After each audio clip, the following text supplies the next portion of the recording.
Hello, my name is Tom Stiles, and this is Tom's Radio Room Show number 205. Well, actually, it's 205, take 2.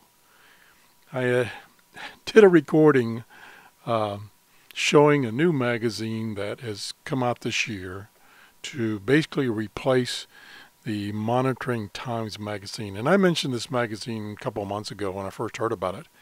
And the magazine is the Spectrum Monitor. And many of the people that wrote for and edited the Monitoring Times magazine, since it's shut down now, have moved over and are working on this new magazine. And I got my first issue 3 or 4 weeks ago, and I finally got around to looking at it this week. And I thought, now that I've actually got it in my hand, I'd like to show it to my audience and see if they like it as much as I like it. If you like the old magazine, Monitoring Times, you will like the new magazine because it's basically the same.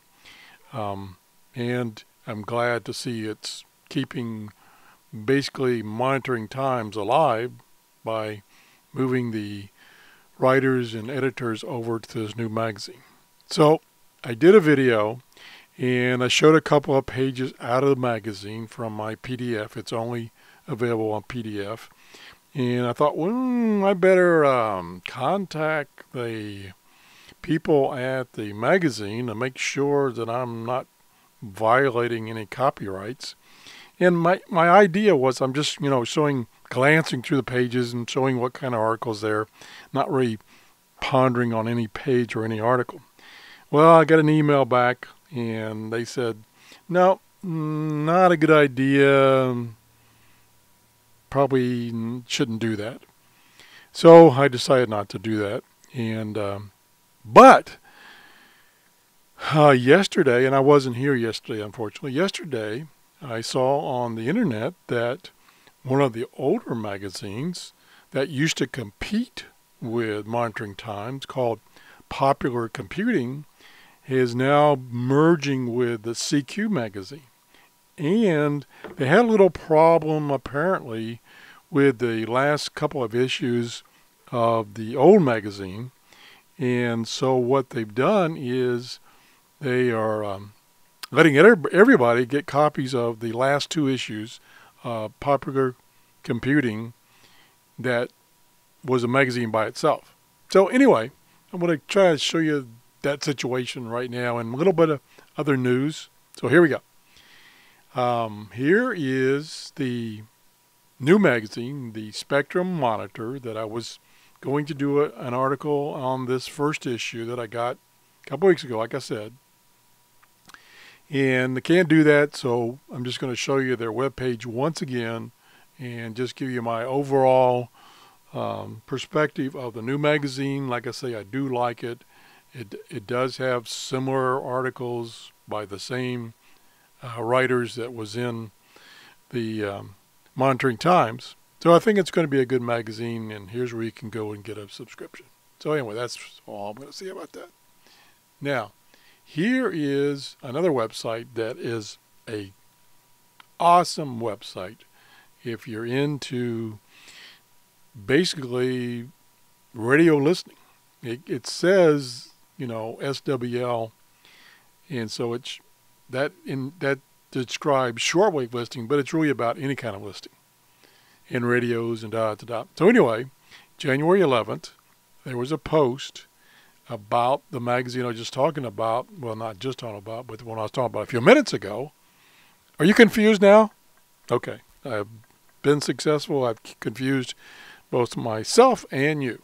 But anyway, this magazine has been around for a long time. That's merging with CQ magazine,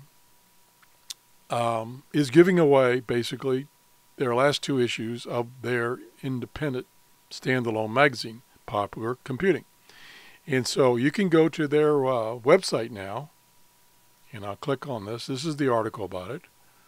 And here's their website, and here are the 2 issues, the November issue 2013 and the December issue of 2013 that they're letting everybody have for free. So you just click on one of these And I think I have it opened. I think I want them opened. Let's see. Yes, here's one. Already started scanning through it. This is the PDF, which you can download. And it's the entire magazine, I think. I don't think anything's missing. And there's the magazine. I'll skim through it. Now, I'm not too concerned about copyrights because it's available now to everybody. Just go to their website and you get it. So I'm not giving away anything that you couldn't already get. So anyway, this was, like I say, to me, this was the second most popular magazine that I used to read when I was getting them in hard copy. And it's a pretty good magazine, but it's a little step below what Monitoring Times was. So we shall see now that they've been taken over by the CQ magazine and merging. I don't know if that means their content's going to be smaller now, because I know CQ magazine was getting kind of small too, and I haven't read one in, gosh, 5 or 6 years, so I can't really base it on anything recently. So anyway, just wanted you to know about those two possibilities of getting those two issues. I think that's what I'm trying to say. Anyway, now, the last piece of news that I wanted to tell you about that I got in an email this weekend is an article on the ARWL website about amateur radio showing steady growth in the U.S., which, you know, a lot of people were concerned that amateur radio following was going to just go in the crapper and basically die off slowly because of the internet. The internet kind of, you know, replacing communications on an amateur basis. But it's still, you know, still a big following, and of course one of the biggest followings on amateur radio is being able to communicate when the internet is down. Still being able to communicate with a handheld radio or a base station. But anyway, in this article they talk about, you know, what caused these increases in licenses and then decreases and so on. And here's a good graph, and this is from like 2000 to 2013, and you can see kind of here, this is where things were kind of, yeah, it's plateauing out, you know, and then they started going down.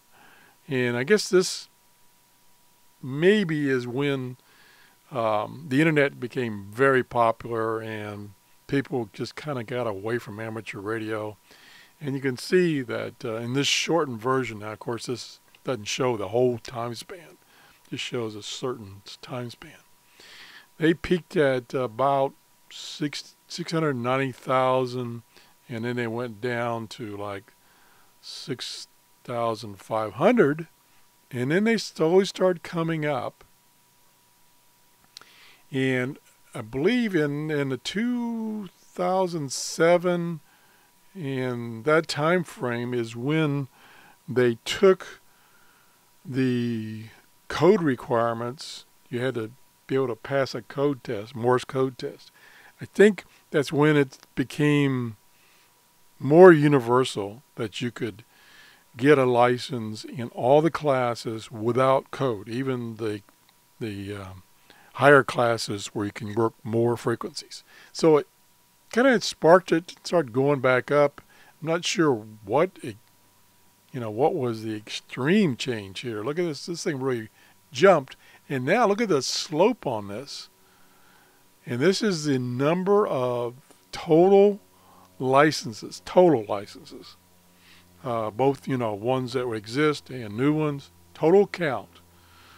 And one concern that the article mentioned was, now that we're kind of, you know, growing, is that this includes a lot of amateurs that or that are no longer with us. They've died, and so their license count will still stay there because your license is good for 10 years. So if you bought, a license, say 10 years, say 2003, I said bought. You got or renewed your license after 2003, you're included in this total count. But then people, that like say this year, this might start dropping off because those people that had renewed their license or or gotten their license in these past 10 years who have died, then they're not going to renew, so this number is going to start going down. And of course, I don't know the numbers, and I don't know if it mentions the article how many people that are, like me, older, that have their license and, may go away. They don't mention that. So there is a concern that this is going to drop off again. We shall see. But I just want to show you that because I was really amazed at this huge increase in the last 6 years, and now it's really gone exponential. So anyway, that's the show for today. Thanks for watching. If you have any comments, please leave me a comment. If you have any questions, you can send me an email if you want to at trrs73@gmail.com. Thanks for watching, and thanks for subscribing. We're still getting a lot of new subscribers, and I really appreciate that. And so we're going to have another contest coming up. I think I'm going to have a contest at 1,500 subscribers, and I think right now we're at about 1,100. So last month we gained, last 30 days we gained 137 subscribers. So I really appreciate everybody subscribing. That's the show for today. Thank you for watching. Bye-bye.